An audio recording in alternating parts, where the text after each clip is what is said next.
yaliyopita kwenye Hatma. Anza upya na Mwenyezi Mungu, sababu yeye ndo mpaji wa riziki. Upo tayari tuhalalisha mahusiano yetu? Mbona unanika kwenye pressure kiasi hiki? Mimi kiukweli bado sijalifikiria hilo swala. Kuna tatizo jingine. Nimegunduliwa kuwa na ujauzito wa wiki 2. Huyu mtoto ni baraka kutoka kwa Mungu. Tafadhali naomba ndio moja kwa moja kwenye hoja yako.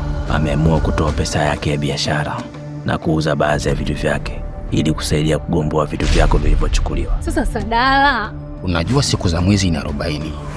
Na leo 40 yako imefika. Ninakiri kwa makweli zile pesa niliiba mimi.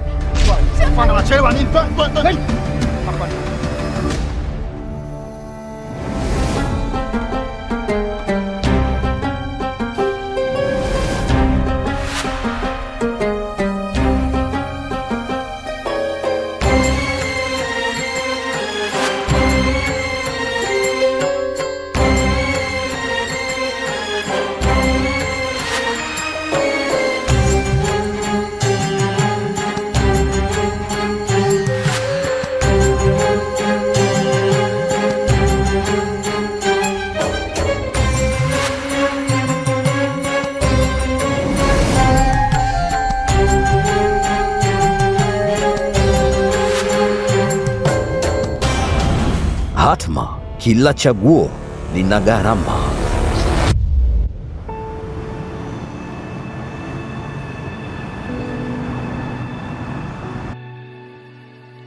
Loja, hivi una malengo gani na mimi mpenzi wangu? Mambo malengo yametokea wapi tena?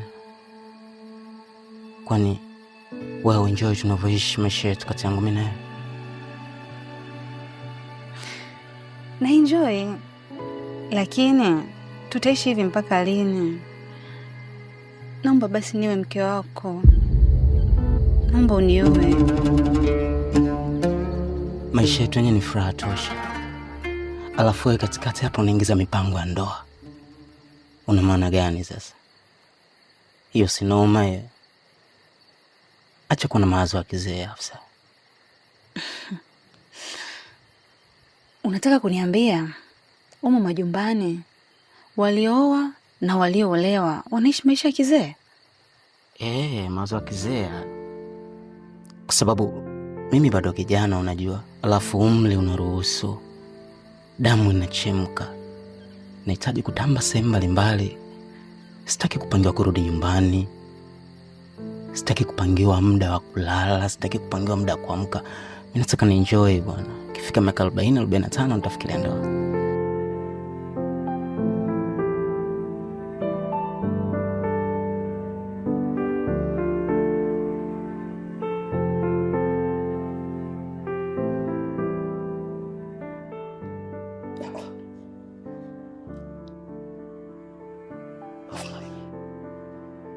Una uhakika na hiki ambacho ananieleza?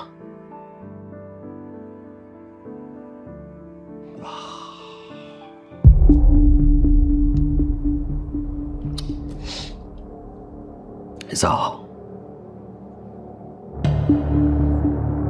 Asante kwa taarifa.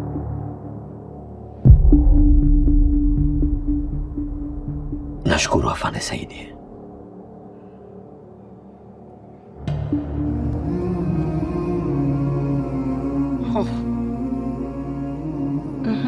Kuna nini? Ni taarifa gani hiyo Karim? Afande Saidi ndo ambaye amenipigia simu. Na taarifa ambayo amenipa hapa ni kwamba Shabani ndo ambaye ameiba zile pesa. Na ni yeye mwenyewe amekiri ukweli wote.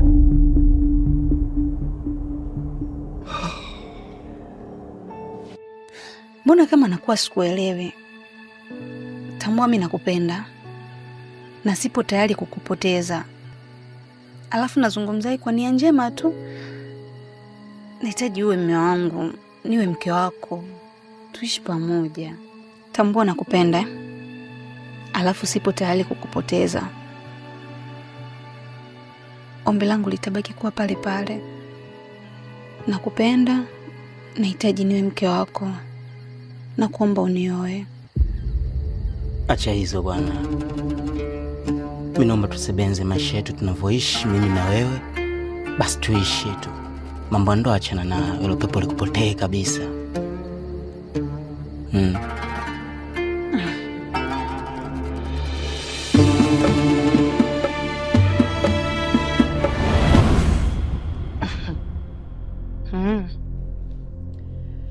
Naomba tu nikwambie, kwa sasa hakuna kitu chochote kinachoweza nishangaza kuhusu wewe. Upo. Na nilichogundua ni kwamba sijui chochote kukuhusu. Na hata yale ambayo nilizani nayajua, kumbe siyajui kabisa. Zainab, mke wangu, hebu rudisha moyo nyuma. Nimeshakwambia nimeteleza, nisamehe. Hapa nilipo mimi nimechanganyikiwa, yaani sijui hata nawezaje kurekebisha mambo yote. Unachotakiwa kufanya, unatakiwa ujirekebishe wewe kwanza. Labda ukishajielewa wewe ni nani, ndipo utajua cha kufanya.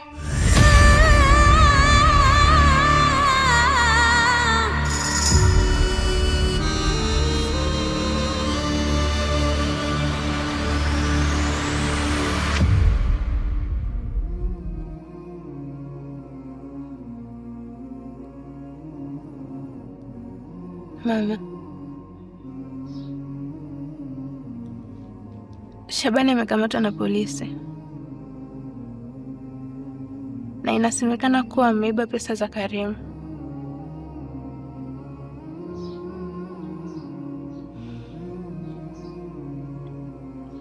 Pole sana mwanangu,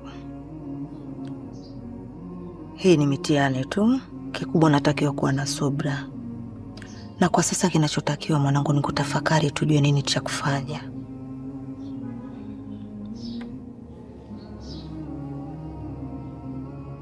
Hivyo naamini kweli Shabani anaweza kuiba?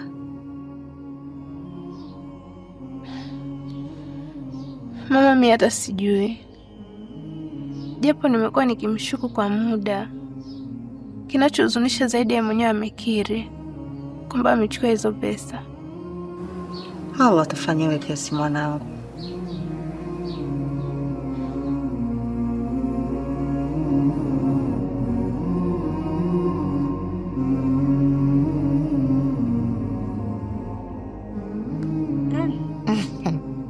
Hongera ndugu yangu, naona nyumba imependeza, imerudi kama zamani, vitu vyako vimerudi. Salama. Usione hivi vitu vimerudi tu hivi hivi. Kila kitu unachokiona humu ndani kina gharama yake. We, harama? Harama gani tena? Mbona unanitisha, unanitia wasiwasi mwenzangu?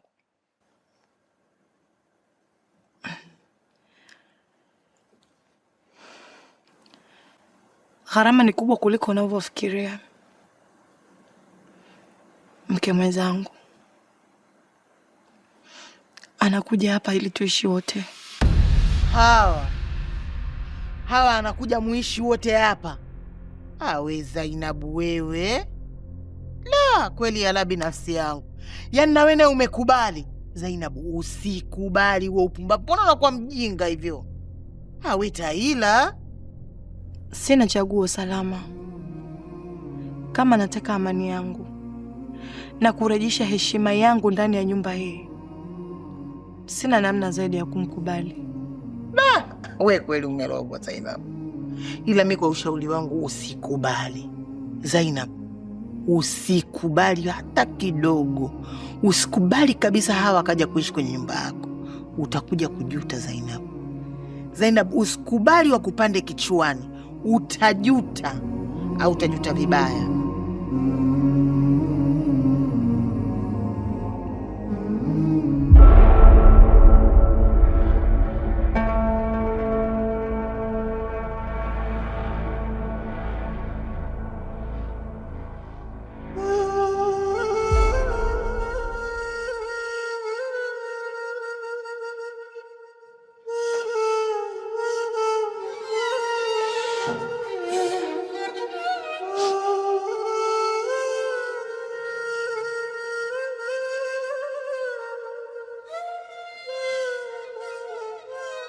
Shabani, kwa nini hukuniambia ukweli? Kwa nini umefanya hivi bila kunishirikisha? Ungeniambia tungejua nini cha kufanya.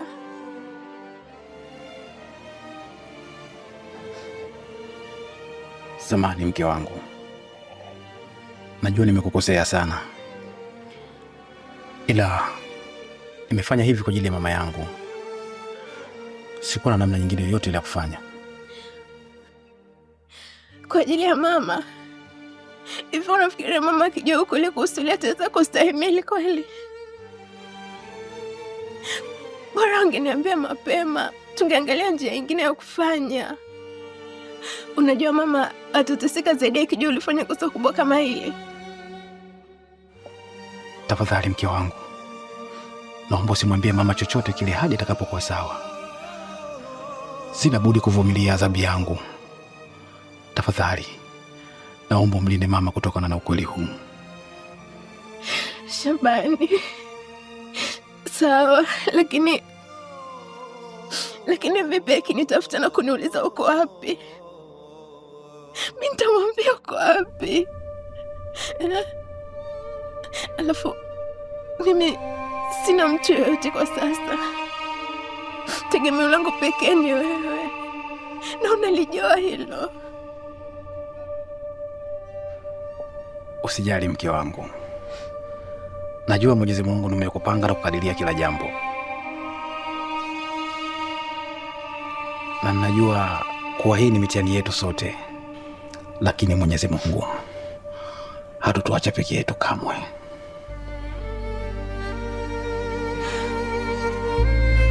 Inshallah.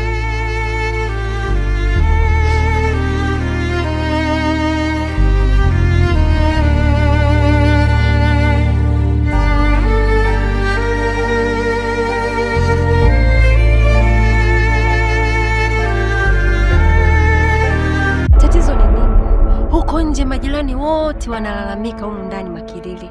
Mna shida gani nyinyi? Yaani mimi mtoto mdogo ndo nitoke huku nije nianze kuwasuluhisha nyinyi watu wazima, watu wawili? Mna shida gani nyinyi wawili? Tatizo huyo wifi yako ndo shida. Tatizo sio mimi wifi, tatizo sio mimi wala haliko kwangu. Tatizo liko kwa huyu Mwakilanga asoliliwa matanga, yeye na huyo awala yake. Yaani eti kaka yako anataka kuoa aliyakuwa mimi mkewe halali, anashindwa kunitimizia mtaji yangu. Huyo mwingine atamuuliza vipi? Kwa mimi Mwakilanga tena mbele ya mdogo wangu ananiita mimi Mwakilanga. Kwenda huko. Lakini kaka, ni kweli? Kitu gani hiki unafanya ndugu yangu? Uongeze mke wa pili ili hali huyo mwenyewe wa ndani unashindwa kumtimizia mahitaji yake. Aisha, mimi nimeamua kufanya haya maamuzi kwa sababu najua na mudu, lakini pia kuepukana na ghadhabu ya Allah. Kuna haja gani mimi niendelee kuzini na kati uwezo wa kuoa nao? Kuna sababu gani? Sadala, acha kujidanganya. Allah gani anaruhusu kwa dhuru wanawake kwa jina la dini? Allah gani Sadala? Sadala, utachamwa. Kitu gani ninachokudhulumu wewe? Kitu gani? Kuoa mke wa pili ndio kukudhulumu? Kaka, Mwenyezi Mungu katika dini yetu amewaruhusu wanaume kuoa mke wa kwanza mpaka wa 4. Lakini ni katika hali ya uadilifu. Sasa ninavyokuona ndugu yangu, utauweza kweli kukamilisha uadilifu katika hali yake? Mariam, nilipokuelekeza kuhusu umuhimu wa kufanya kazi nje ya mumeo, mimi wala sijaongea kwa ubaya. Nilifanya vile kwa ajili ya tahadhari tu.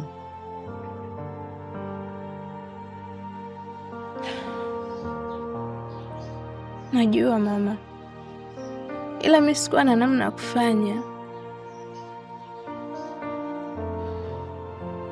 Fikiria hili jambo kwa sasa. Ikiwa Shabani atahukumiwa kwenda jela, utaishi vipi? Unaweza kumudu maisha yako hayo? Wallahi mama, mimi sielewi. Hata sijui nianzie wapi. ila namwomba Allah atufanyie wepesi, kwa sababu peke yangu mimi hata siwezi. Inshallah mwanangu. Mimi msinihukumu kwa maamuzi yangu. Mimi nimeamua kwa sababu nimeona ninamudu. Mimi ninamudu kufanya uadilifu vizuri tu. Na mtawezaje kujua kama namudu kama bado nina mke mmoja? Wewe Sadala, nadhani ndo ni mchezo. Ndo sio mchezo kabisa. Uadilifu gani unaozungumzia? Na kuuliza uadilifu gani? Yaani nyinyi wanaume mnajua sunna ni kuoa wanawake sijui 2, 3 mpaka 4. Ndio mnaona ni sunna. Sunna nyingine mzioni. Unashindwa kufanya sunna nyingine mpaka uongeze. Sadala, mimi ni mkeo. Naumia, nimesema uwai. Sadala, uwai na kuwa pia. Naoa. Sikilizeni. Mtume wetu Muhammad sallallahu alaihi wasallam ametufundisha uadilifu, haswa katika swala la kuoa mke zaidi ya mmoja. Kaka yangu, na kuomba ndugu yangu, na kuomba ukae tena chini ujitafakari. Jitafakari vizuri kuhusiana na hili swala kabla hujachukua maamuzi yako. Maamuzi unayoyachukua ni mazito. Jitafakari vizuri, jitafakari mara 2, alafu kisha ndo uje na hayo maamuzi unayotaka kuyafanya. Aisha, mimi haya ndo maamuzi yangu na nishafanya maamuzi. Kama mtanielewa sawa, na msiponielewa mtakuja kunielewa baadaye. Lakini mimi naoa. Mimi naoa. Sadala uoi. Salama, mimi naoa.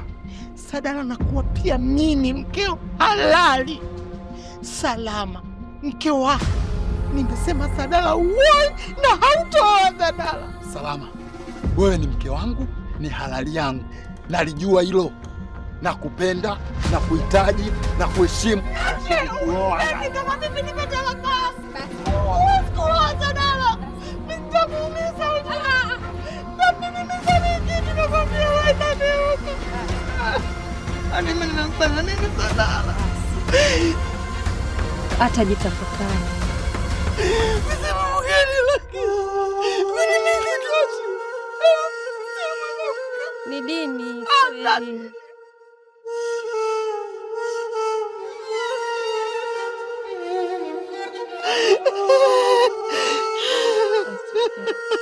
Naumia.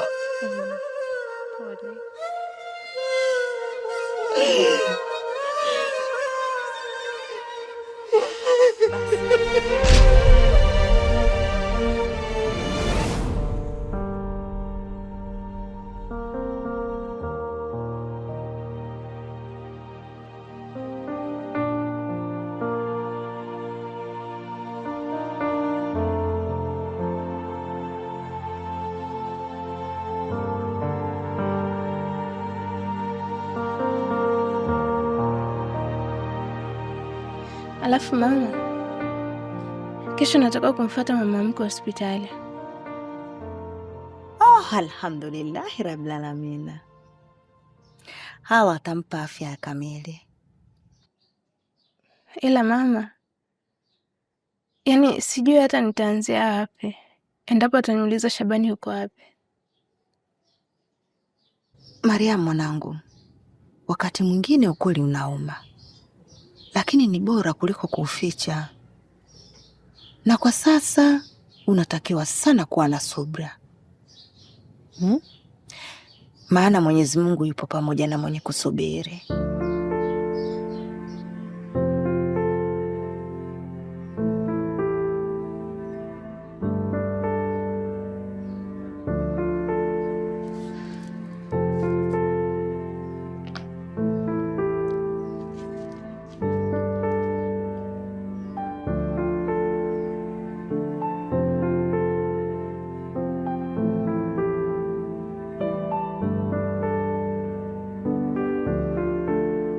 Dada Zainabu, kuna mgeni nje anakuulizia. Mgeni?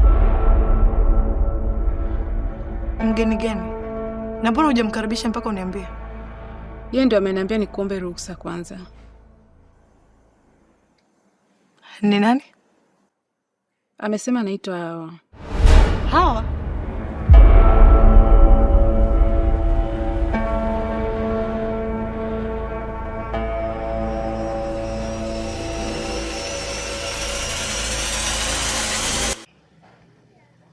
Mke wangu, najua hili jambo linakuumiza sana. Nakuelewa, ila naomba unisikilize kwa makini. Nikusikilize nini?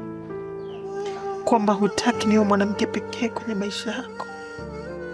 Kwamba sio wewe ulisema kwamba hautakuja kuwa mwanamke mwingine kwa ni peke yangu?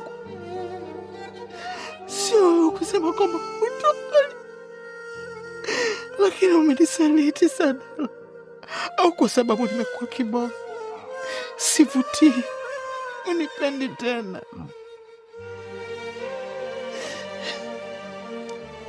No. Sifanyi hivi ili nikuumize. Na nafasi yako katika moyo wangu kama haitobadilika. Wewe ndio malkia wangu. Nakupenda sana. Nakupenda. Na hivyo ndivyo itakavyokuwa milele. Na haitobadilika kamwe. Lakini kwa nini mume wangu? Kwa nini tuongeze mtu mwingine kwenye maisha yetu ya ndoa? Nini Sadala? Hadithi ya Mtume wetu Muhammad sallallahu alaihi wasallam inasema, mke yeyote atakayemzuia mumewe kuongeza mke zaidi ya mmoja hali ya kuwa uwezo nao, atakuwa amekiuka mafundisho ya dini yetu ya Kiislamu. Na wewe ni Muislamu, mke wangu.